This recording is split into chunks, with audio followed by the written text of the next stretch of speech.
Hi, it's Miss Kline. Today I'm going to be reading to you Last Stop on Market Street. This is words by Matt de la Peña and pictures by Christian Robinson.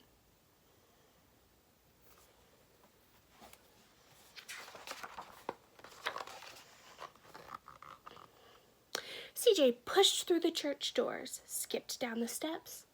The outside air smelled like freedom, but it also smelled like rain, which freckled CJ's shirt and dripped down his nose.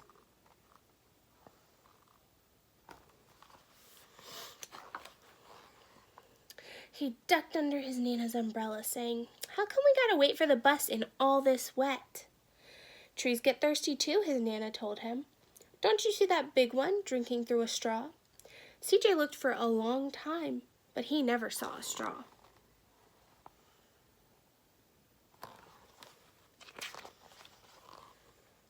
From the bus stop, he watched water pool on flower petals, watched rain patter against the windshield of a nearby car. His friend Colby climbed in, gave CJ a wave, and drove off with his dad.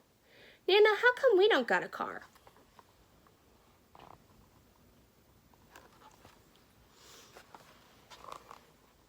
The bus creaked to a stop in front of them.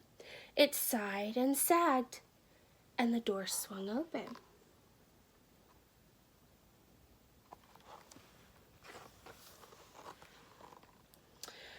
"What's that I see?" Mr. Dennis asked. He pulled a coin from behind CJ's ear, placed it in his palm. Nana laughed her deep laugh and pushed CJ along. They sat right up front. The man across the way was tuning a guitar. An old woman with curlers had butterflies in a jar. Nana gave everyone a great big smile and a good afternoon. She made sure CJ did the same.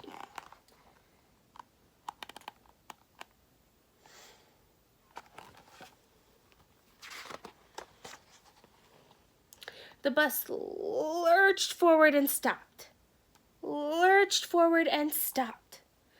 Nana hummed as she knit. "How come we always gotta go here after church?" said CJ. "Miguel and Colby never have to go anywhere." "I feel sorry for those boys," she told him. "They'll never get a chance to meet Bobo or the Sunglass Man. And I hear Trixie got herself a brand new hat." And CJ stared out the window, feeling sorry for himself. He watched cars zip by on either side. Watched a group of boys hop curbs on their bikes.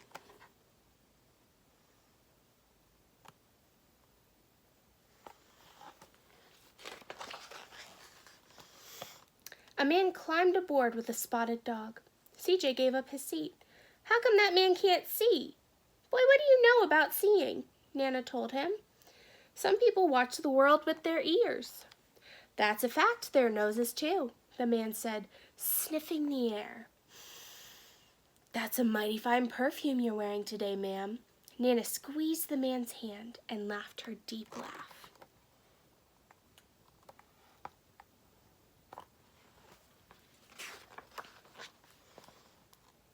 Two older boys got on next. CJ watched as they moved on by and stood him back. "Sure wish I had one of those," he said. Nana set down her knitting. "What for? You got the real live thing sitting across from you. Why don't you ask the man if he'll play us a song?" CJ didn't have to. The guitar player was already plucking strings and beginning to sing. "To feel the magic of music," the blind man whispered, "I like to close my eyes." Nana closed hers too. So did CJ and the spotted dog.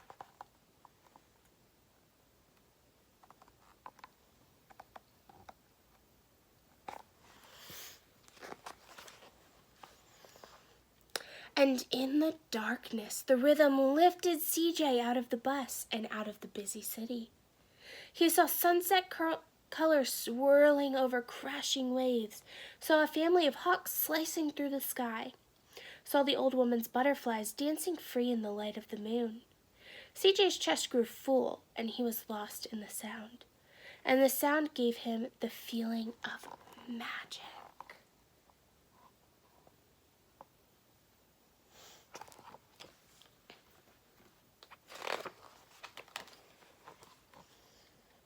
The song ended and CJ opened his eyes. Everyone on the bus clapped, even the boys in back. Nana glanced at the coin in CJ's palm. CJ dropped it in the man's hat.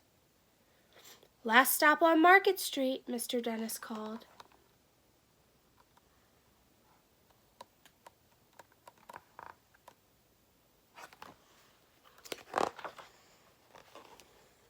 CJ looked around as he stepped off the bus.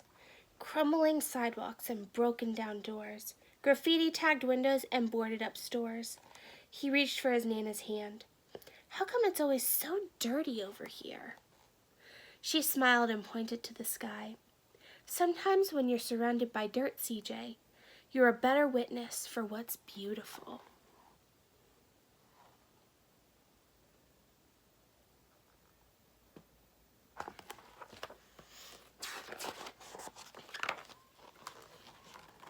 CJ saw the perfect rainbow arching over the soup kitchen. He wondered how his Nana always found beautiful where he never even thought to look. He looked all around them again as the bus rounding the corner out of sight and the broken street lamps still lit up bright, and the stray cat shadows moving across the wall.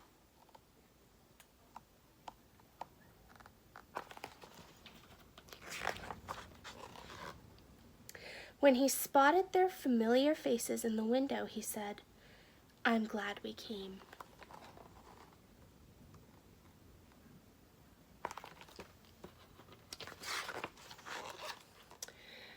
He thought his Nana might laugh her deep laugh, but she didn't. She patted him on the head and told him, "Me too, CJ. Now come on."